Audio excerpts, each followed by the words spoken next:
नमस्कार विद्यार्थी मित्रो, आज आपण इयत्ता 9 मध्ये मॅथ्स पार्ट 2 मधील युनिट 5 क्वाड्रिलॅटरल्स मधील प्रॅक्टिस सेट 5.5 सोडून पाहणार आहोत। या आधीच्या व्हिडिओमध्ये आधीचे आपण सर्व प्रॅक्टिस सेट सोडून पाहिलेले आहेत। तर आता आपण हा प्रॅक्टिस सेट सोडवण्याची सुरुवात करूया। बघा, पहिला जो क्वेश्चन आहे तो असा आहे, in the adjoining figure points x, y and z are the midpoints of side AB, side BC and side AC of triangle ABC respectively. AB is equal to 5 centimeters, AC is equal to 9 centimeters and BC is equal to 11 centimeters. Then find the length of XY, YZ and XZ. इथे आपल्याला काय दिलेलं आहे, तर X, Y आणि Z हे जे तीन पॉइंट्स आहेत ते AB, BC आणि AC या तिन्ही सेगमेंटचे काय आहेत, तर मिड पॉइंट्स आहेत। तर याच्यावरून आपल्याला ह्याच्या मेजरमेंट्स विचारले आहेत। XY ची मेजरमेंट विचारले, YZ ची मेजरमेंट विचारले आणि XZ ची मेजरमेंट विचारलेली आहे। आता यामध्ये आपल्याला जे काही दिलेलं आहे ते आपण इथे लिहून घेऊया आणि सोडवण्याची इथे सुरुवात करूया। बघा, AB चं मेजरमेंट दिलेलं आहे किती, तर 5 सेंटीमीटर्स एवढं दिलेलं आहे। AB is equal to 5 centimetres एवढं आपल्याला दिलेलं आहे। त्यानंतर BC चं मेजरमेंट दिलेलं आहे, तत्पूर्वी AC चं मेजरमेंट दिलेलं आहे 9 सेंटीमीटर्स। AC is equal to 9 centimetres and BC is equal to 11 centimetres. 11 centimetres हे दिलेलं आहे। आता इथे आपल्याला जर विचार केला तर एक्स, वाय, झेड हे या ABC या ट्रायंगलच्या तिन्ही साइडचे काय आहेत, तर मिड पॉइंट्स आहेत। इथे आपल्याला मिड पॉइंट थेरमचा यूज करून आपल्याला XY, YZ आणि XZ यांचं मेजरमेंट काढता येऊ शकतं। सो आपण हे लिहून घेऊया, in triangle ABC, in triangle ABC X, Y and Z are midpoints of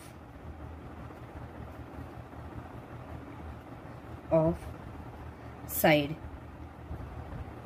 बघा, X हा AB चा आहे, AB, BC and AC, Z हा AC चा आहे, AC रिस्पेक्टिव्हली असं इथे आपल्याला दिलेलं आहे। सो इथे आपण फक्त X आणि Y यांचा विचार करूया। X हा AB चा मिड पॉइंट आहे आणि Y हा BC चा मिड पॉइंट आहे। सो आपल्याला XY चं जे काय मेजरमेंट आहे ते AC च्या हाफ असणार आहे, म्हणजेच निम्म असणार आहे, हे आपल्याला इथे म्हणता येऊ शकतं। कशामुळे, तर मिड पॉइंट थेरमचा यूज केला तर इथे आपल्याला असं म्हणता येऊ शकतं, बघा, in triangle ABC X and Y are midpoints of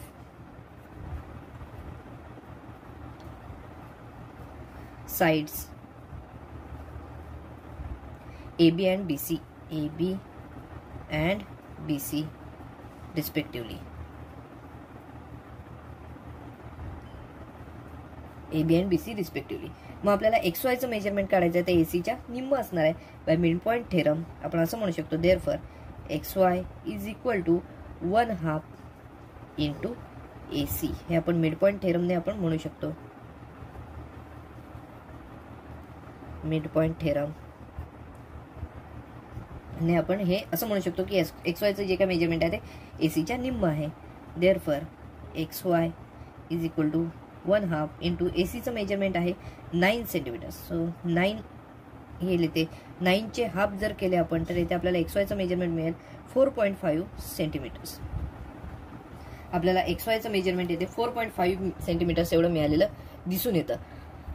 तसंच आपल्याला YZ चं मेजरमेंट काढायचं आहे आणि XZ चं सुद्धा मेजरमेंट काढायचं आहे। तसं आता बघूया, आपण YZ चं मेजरमेंट काय असेल ते इथे काढूया। YZ चं काढण्यापूर्वी आपण XZ चं मेजरमेंट काय असेल ते इथे काढूया। बघा, in triangle ABC X and Z are the midpoints of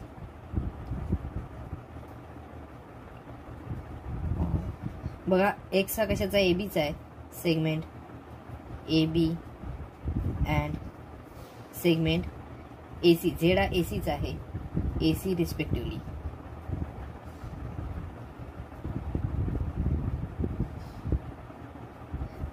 so आता इथे XZ चं मेजरमेंट काय असेल ते आपण काढूया। बघा, therefore XZ is equal to, XZ चं जे काय मेजरमेंट असेल ते BC च्या निम्म असेल। So XZ is equal to 1/2 into BC हेही आपण कशाच्या आधारे म्हणतोय तर मिड पॉईंट थेरमच्या आधारे म्हणतोय आपण. मिड पॉईंट थेरम च्या आधारे आपण इथे म्हटलं. Therefore XZ is equal to 1/2 into BCचं मेजरमेंट आपल्याला दिलेलं आहे 11. Therefore XZ is equal to 11चे हाफ जर केले तर इथे आपल्याला 5.5 एवढं मिळताना दिसून येईल. सो XZचं मेजरमेंट आपल्याला मिळालेलं आहे 5.5 सेंटीमीटर्स. आता दुसरं आहे ते म्हणजे YZचं मेजरमेंट आपल्याला उरलेलं काढायचं आहे. सो आता YZचं जर मेजरमेंट काढायचं झालं तर Y हा पॉईंट BCचा मिड पॉईंट आहे, Z हा पॉईंट ACचा मिड पॉईंट आहे आणि YZचं जे काय मेजरमेंट असेल ते ABच्या हाफ असेल असं इथे आपल्याला म्हणता येऊ शकतं. आता त्यानुसार आपण इथे सोडवण्याची सुरुवात करूया. बघा, in triangle ABC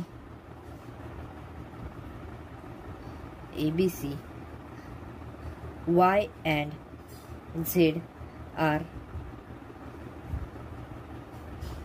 midpoints of segment. Y हा कशाचा आहे तर BCचा आहे, सेगमेंट BC, अँड Z हा कशाचा आहे तर ACचा मिड पॉइंट आहे, AC respectively. Therefore YZ is equal to YZ हा ABच्या निम्मा असणार आहे. YZ is equal to 1/2 AB. हे आपण कशावर म्हणतोय तर मिड पॉईंट थेरम जो आपण घेतलेला आहे त्यावरूनच आपण हे असं म्हणतोय की वायचं जे काय मेजरमेंट असेल ते ABच्या निम्म असणार आहे. सो इथे आपण मिड पॉईंट थेरम असंच म्हणणार आहोत.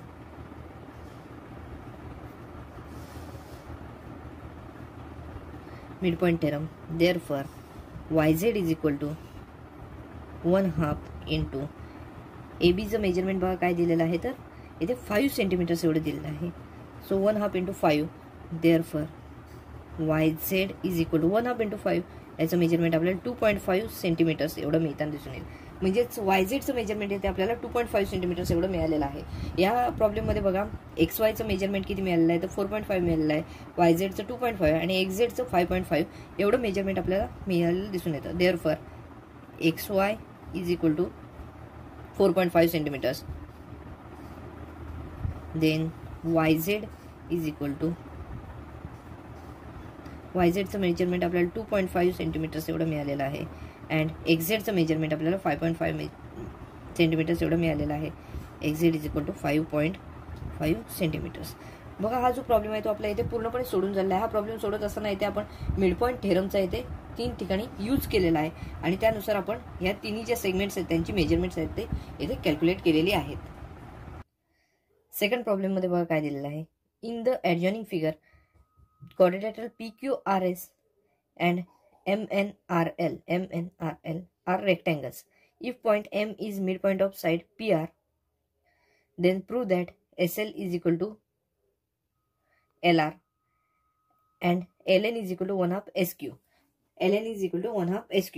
सो आता इथे आपल्याला सोडवायची सुरुवात करायची आहे. आपल्याला दुसरं जे प्रूफ आहे ना LN is equal to 1/2 SQ असं इथे दिलेलं आहे. सो इथे आपल्याला LN आणि SQ ह्या ज्या साईड्स आहेत ते आपण जॉईन करून घेऊया म्हणजे आपल्याला सॉल्व्ह करणं इथे सोपं जाईल. LN आपण जॉईन केलेली आहे, त्याचबरोबर बघा SQ सुद्धा इथे आपण जॉईन करून घेणार आहोत.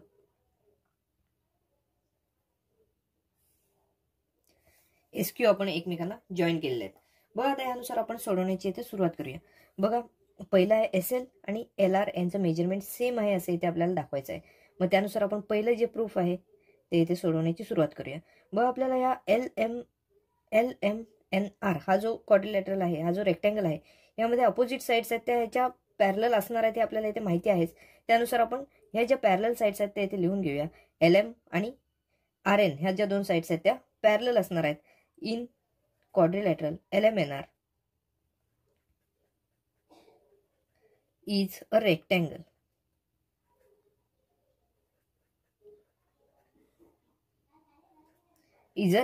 Therefore, segment LM is parallel to segment RN असं इथे आपण म्हणू शकतो. याला आपण रिझन देऊ opposite sides of rectangle.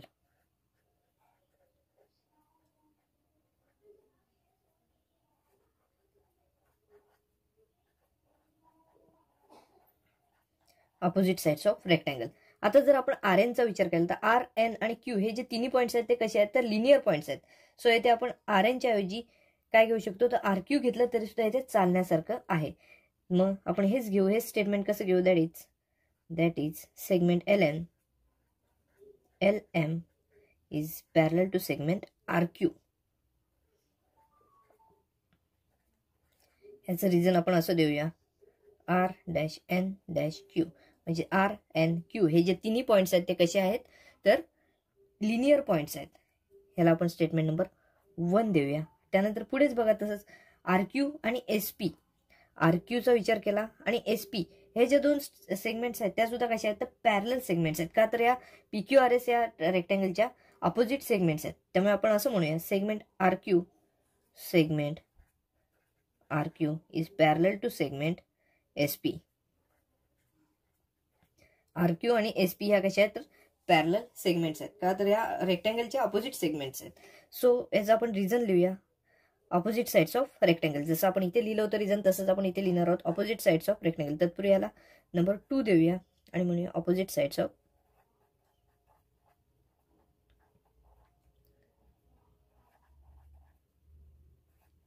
Of rectangle. ह्या ज्या दोन साइड्स आहेत त्या इथे आपण पॅरलल आहेत असं इथे आपण दाखवलेलं आहे. आता फर्स्ट स्टेटमेंटमध्ये आपण काय दाखवलेलं आहे तर एल एम आणि आर क्यू ह्या पॅरलल आहेत असं दाखवलेलं आहे. आणि सेकंडमध्ये आर क्यू आणि एस पी ह्या दोन ज्या सेगमेंट्स आहेत त्या इथे आपण पॅरलल आहेत असं दाखवलेलं आहे. सो आपण असं म्हणू शकतो from 1 and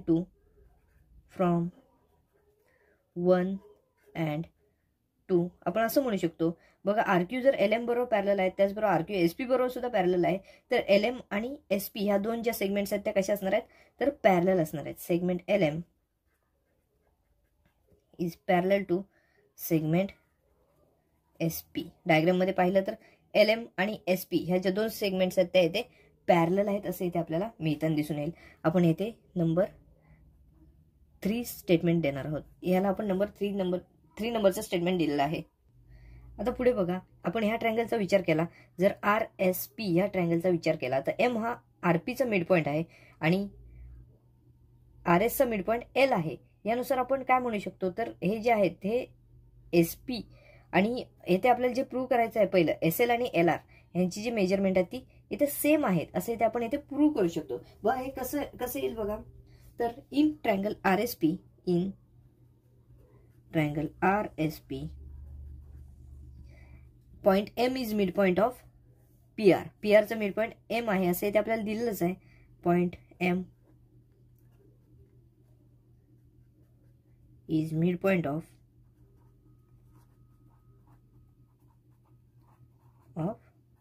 P R. P आरचा मिड पॉइंट हा एम आहे असं इथे दिलेलं आहे. तसंच आपण थर्ड स्टेटमेंटमध्ये काय लिहिलेलं आहे तर एल एफ आणि एस पी ह्या ज्या दोन सेगमेंट्स आहेत त्या इथे पॅरलल आहेत.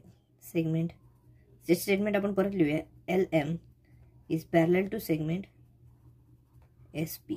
आता इथे बघा एल एम आणि एस पी ह्या पॅरलल आहेत. इथे एम हा मिड पॉइंट आहे तर आपण असं म्हणू शकतो ही जी एस आर सेगमेंट आहे तिचा एल हा सुद्धा इथे मिड पॉइंट आहे असं इथे म्हणू शकतो. तर जर हा एम हा मिड पॉइंट आहे पी आरचा आणि एल एम ही जर याच्याबरोबर पॅरलल असेल तर इथे आपण एल हा एस आरचा मिड पॉइंट आहे असं इथे म्हणू शकतो. देअरफॉर इथे आधी आपण रिझन लिहूया. हे कशावरून लिहिलं तर फ्रॉम थर्ड स्टेटमेंटमध्ये आपण हेच लिहिलेलं आहे. सो आता हे बघा हे जर दोन लाईन्स जर पॅरलल असतील तर आता इथे आपण असं म्हणू शकतो therefore L is the mid point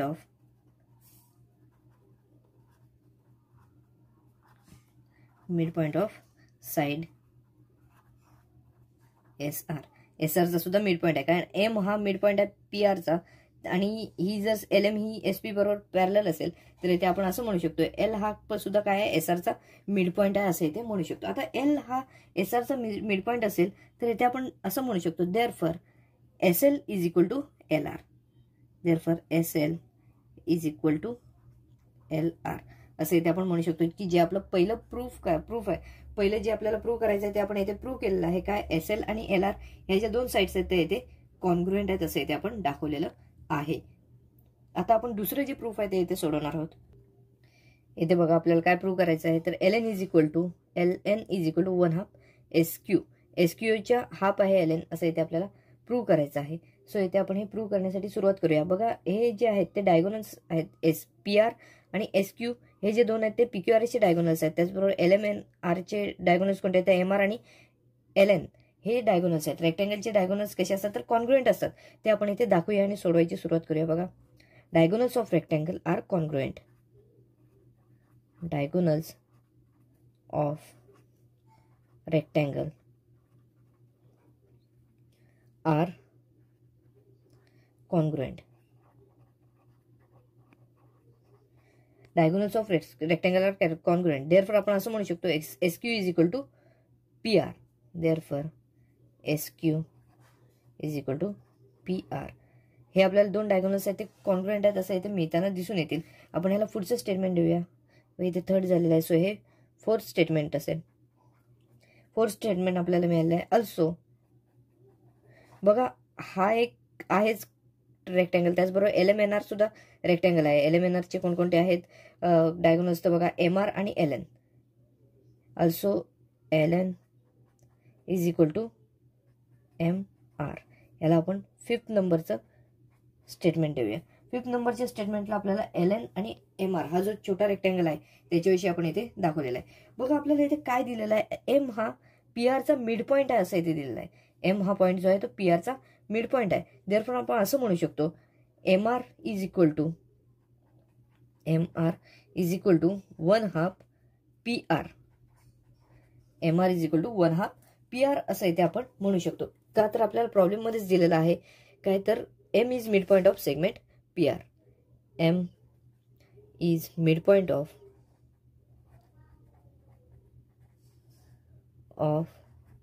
segment PR. PR चा मिड पॉईंट आहे. आता MR चा विचार केला तर MR च्या ऐवजी आपण इथे MR आणि LN हे दोन्ही कॉन्ग्रुएंट असं इथे आपण 5th स्टेटमेंटमध्ये म्हटलंय. 5th स्टेटमेंटमध्ये MR आणि LN हे कॉन्ग्रुएंट आहेत असं इथे आपण म्हटलेलं आहे. सो इथे आपण असं म्हणू की from statement 5, from 5th statement MR च्या ठिकाणी आपण LN लिहू. LN is equal to 1/2 PR असं इथे आपण म्हणू शकतो. 1/2 PR. आता PR चा विचार केला तर PR सुद्धा आपण 4th स्टेटमेंटमध्ये काहीतरी वेगळं लिहिलं आहे. 4th स्टेटमेंटमध्ये PR आणि SQ यांची मेजरमेंट्स आहेत ती सेम आहेत असं इथे आपण म्हटलेलं आहे. 5th स्टेटमेंटवरून आपण काय म्हटलं तर MR ऐवजी आपण LN हे लिहिलेलं आहे आणि 4th स्टेटमेंटमध्ये आपण PRचं मेजरमेंट जे आहे आणि SQचं मेजरमेंट जे आहे ते इथे सेम आहे असं इथे म्हटलेलं आहे. सो आपण इथे LN इथे फ्रॉम कोणतं स्टेटमेंट तर 4th स्टेटमेंट बघा आपण असं म्हणू LN आहे तसंच LN इज इक्वल टू 1/2 PRच्या ऐवजी आपण SQ असं म्हणू शकतो. PRच्या ऐवजी आपण SQ असं इथे म्हटलेलं आहे. 4th स्टेटमेंटवरून आपण इथे म्हटलंय कारण PR आणि SQ यांची जी मेजरमेंट आहेत ती इथे सेम आहेत. सो इथे PRच्या ऐवजी आपण SQ म्हटलेलं आहे. बघा इथे जर आपण पाहिलं तर आपला हे जे प्रूव्ह करायचं होतं LN is equal to 1/2 SQ ते आपण इथे प्रूव्ह केलेलं आहे. LN is equal to 1/2 SQ. आपल्याला इथे काय काय करावं लागलं आहे तर प्रॉपर्टीजचा यूज करावं लागलं आहे. रेक्टँगलच्या प्रॉपर्टीजचा यूज करावा लागलेला आहे. यामध्ये कोणती प्रॉपर्टी तर रेक्टँगलचे डायगोनल जे असतात ते कसे असतात तर कॉन्ग्रुएंट असतात. ही प्रॉपर्टी इथे आपल्याला यूज करावी लागलेली आहे. त्याचबरोबर त्याचे जे डायगोनल्स असतात ते कसे असतात तर बायसेक्टर्स असतात. या प्रॉपर्टीचा सुद्धा इथे आपल्याला यूज करावा लागलेला आहे आणि हे जे हा जो प्रॉब्लेम होता तोही आपला इथे पूर्णपणे सोडवून झालेला आहे. आपण थर्ड प्रॉब्लेम आता सोडवणार आहोत.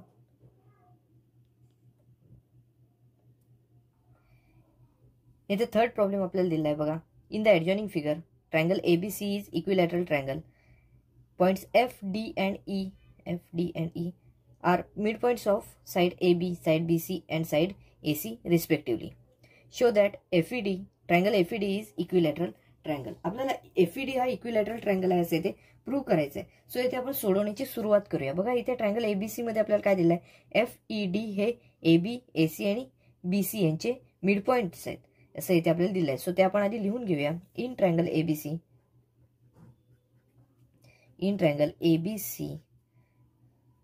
point FD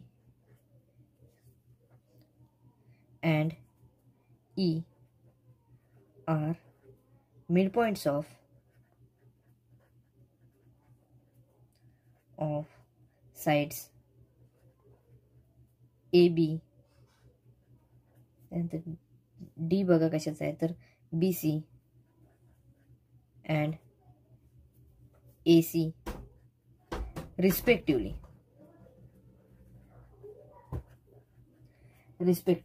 बघा हे तिन्ही जे आहेत ते मिड पॉईंट्स आहेत असं इथे आपल्याला लिहिलं आहे. ते आपल्याला मिड पॉईंट थेरमचा यूज करायचा आहे आणि हे सोडवायचं आहे. सो सुरुवातीला आपण ए बी आणि ए सी या दोन साईडचे मिड पॉईंट आहेत त्यावरून सोडवण्याची सुरुवात करूया.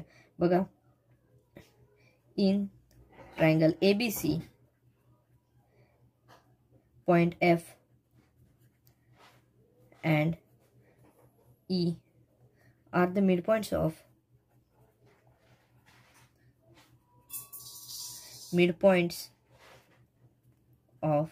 बघा F हा कशाचा आहे ते AB चा आहे, साइड AB अँड E हा कशाचा आहे ते AC चा आहे, साइड AC रिस्पेक्टिव्हली. येथे जर आपण मिड पॉईंट थेरमचा यूज केला तर येथे आपल्याला काय म्हणता येऊ शकतं तर FE is equal to 1/2 BC असं येथे म्हणता येऊ शकतं. Therefore FE is equal to 1/2 BC असं येथे आपण म्हणू शकतो. हे कशावरून आपण म्हटलेलं आहे तर मिड पॉईंट थेरमवरून आपण म्हटलेलं आहे. मिड पॉईंट थेरमवरून आपण हे म्हटलेलं आहे आणि ह्याला आपण स्टेटमेंट नंबर 1 देणार आहोत. एफईचं मेजरमेंट काय मिळालेलं आहे तर 1/2 BC एवढं मिळालेलं आहे. तसंच आपण आता बाकीचे जे 2-2चे पेअर घेऊया आणि इथे सोडवत जाऊया. मिड पॉईंटचे पेअर घ्यायच्यात आणि इथे आपण सोडवत जायचं. बघा तसंच आपण कोणत्या डी आणि ई हे जे दोन मिड पॉईंट्स आहेत त्यावरून घेऊया. बघा in triangle ABC points D and E are the midpoints of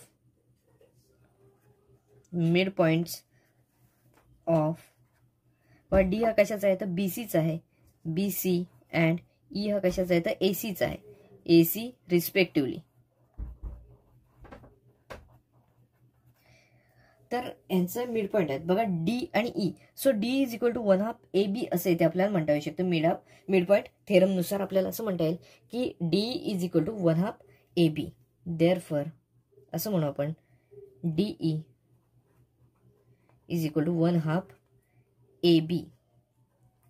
हे आपण कशावरून म्हटलेलं आहे तर मिड पॉईंट थेरम जो आहे त्यावरूनच हे आपण इथे म्हटलेलं आहे. मिड पॉईंट थेरमवरून म्हटलेलं आहे आणि याला आपण स्टेटमेंट नंबर 2 देणार आहोत. व स्टेटमेंट नंबर 2 दिलेला आहे. तसंच आता आपण बघा ह्या दोन साईडच्या बाबतीत विचार केला. आता तिसऱ्या पेअरच्या बाबतीत विचार करूया आणि इथे बघा डी आणि एफ हे जे दोन मिड पॉईंट्स आहेत ते कशाचे आहेत तर BA आणि BC या दोन सेगमेंटचे मिड पॉईंट्स आहेत. सो FD ही जी सेगमेंट असेल ती AC या सेगमेंटच्या हाफ असेल असं इथे आपल्याला म्हणता येऊ शकतं. तसंच आपण पुढे करूया in triangle ABC points D and point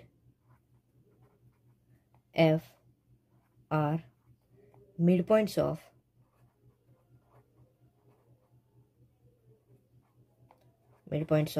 बघा डी हा कशाचा आहे तर BC चा आहे, BC and F हा कशाचा आहे तर AB चा आहे, AB रिस्पेक्टिव्हली.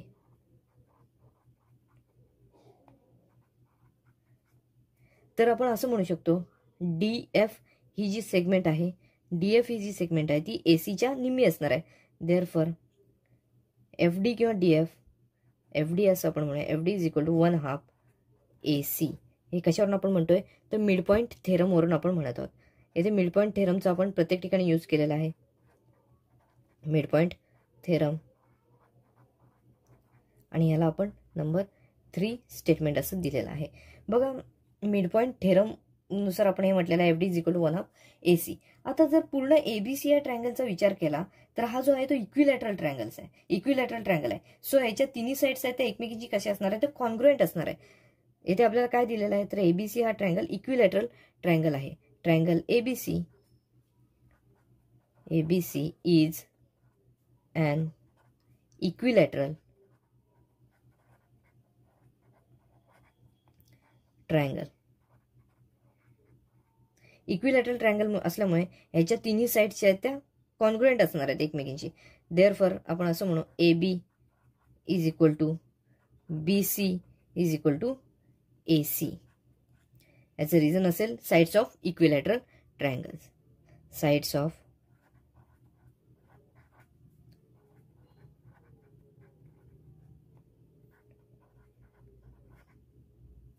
Equilateral triangle. बघा AB, BC आणि AC या तिन्ही साइड्स आहेत त्या कॉन्ग्रुएंट साइड्स आहेत. आता आपण काय करूया तर हे बघा इथे 1/2 AC आहे, 1/2 BC आहे, 1/2 AB आहे. सो आपण काय करूया तिन्ही साइड्सला 1/2 ने मल्टिप्लाय करूया. मल्टिप्लाय केल्यानंतर आपल्याला जे काय मिळेल त्यावरून आपल्याला जे FE, DE आणि FD हे जे तिन्ही साइड्स आहेत ते सुद्धा कॉन्ग्रुएंट आहेत असं इथे दाखवता येऊ शकतात. मग ह्या AB, BC आणि AC या तिन्ही साइड्सला 1/2 ने मल्टिप्लाय करूया. मल्टिप्लाइंग each term by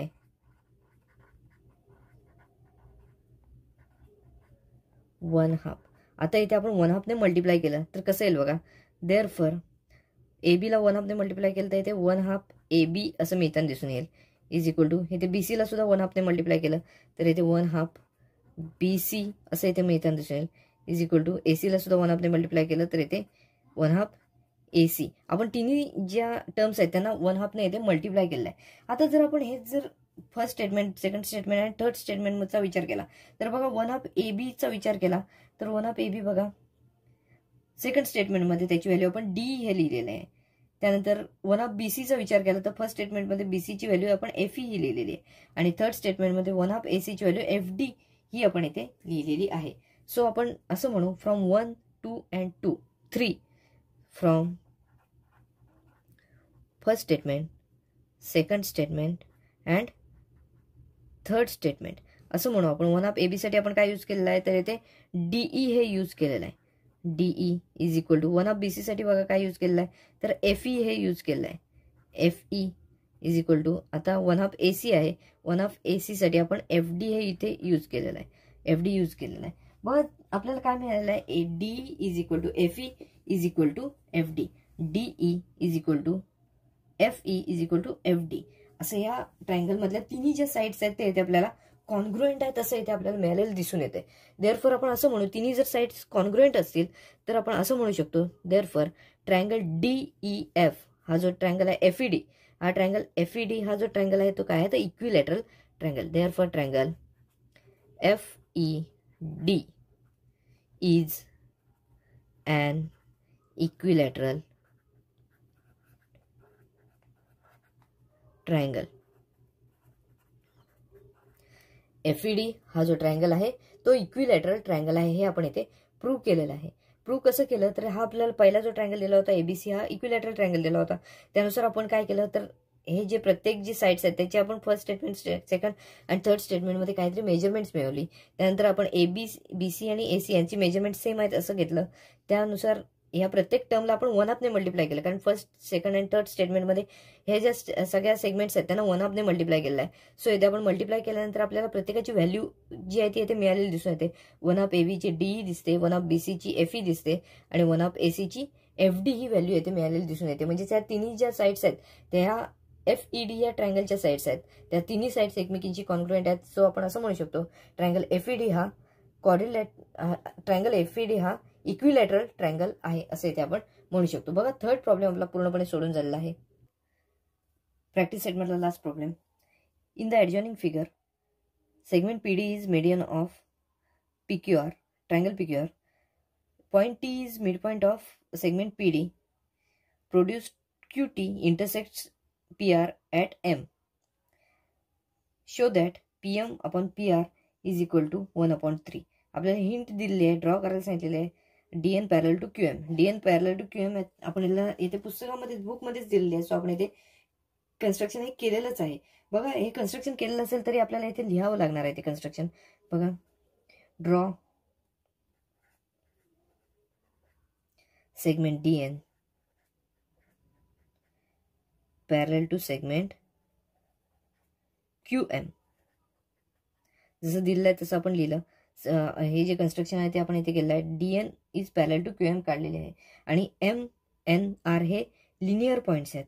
त्याचबरोबर M-N-R म्हणजे जे MNR हे तिन्ही पॉईंट्स आहेत ते लिनियर पॉईंट्स आहेत असे ते आपल्याला म्हणता येऊ शकतं. बघा आता आपण ट्रायंगल PDNचा जर विचार केला, PDNचा विचार केला तर TM आणि DN या जो दोन सेगमेंट्स आहेत त्या कशा आहेत तर पॅरलल सेगमेंट्स आहेत.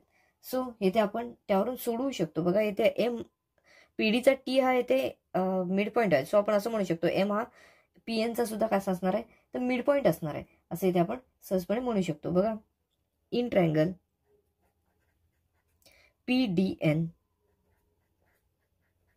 PDNचा विचार केला तर T is mid point of segment PD. Point T is midpoint of segment PD. It is given. Point T is midpoint of segment PD. It is given. T हा midpoint आहे. त्याचबरोबर QM आणि DN ह्या कशा आपण काढलेल्या आहेत तर पॅरलल लाईन्स काढलेल्या आहेत. सो आपण असं म्हणू line TM is parallel to line DN. आता QM आणि TM QM किंवा TN घेतलं तरी त्या सेम साइड्स आहेत. सो आपण हे ज्या दोन साइड्स आहेत ते काय दाखवलेलं आहे पॅरलल आहेत असे ते दाखवलेलं आहे कन्स्ट्रक्शननुसार. आता converse of mid point थेरमचा use केला तर आपल्याला असं मिळेल की M हा जो पॉईंट आहे तो PNचा मिड पॉईंट आहे by converse of mid point theorem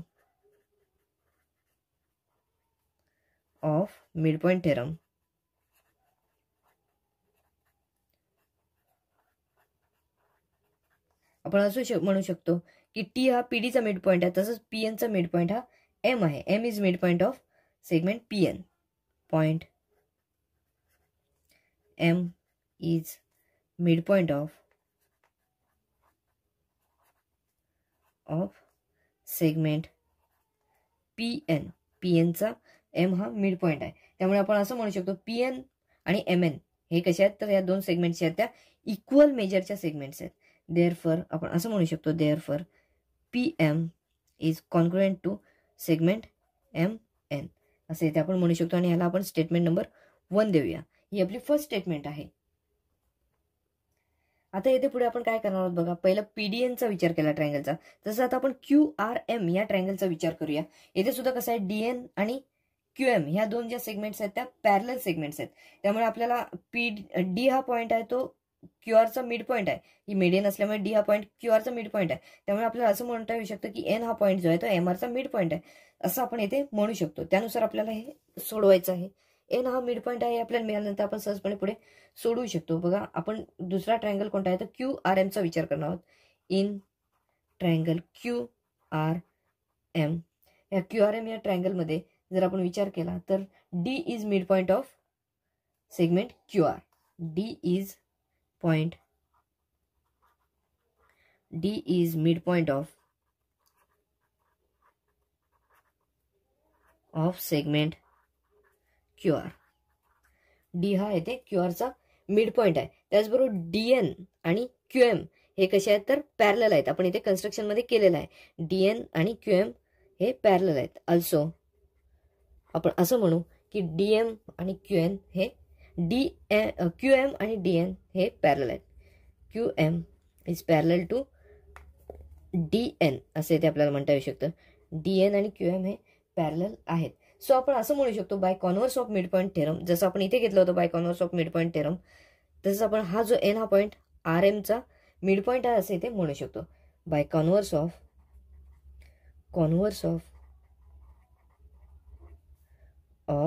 mid point theorem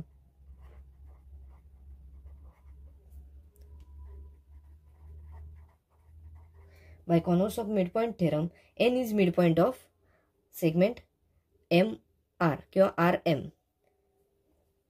Point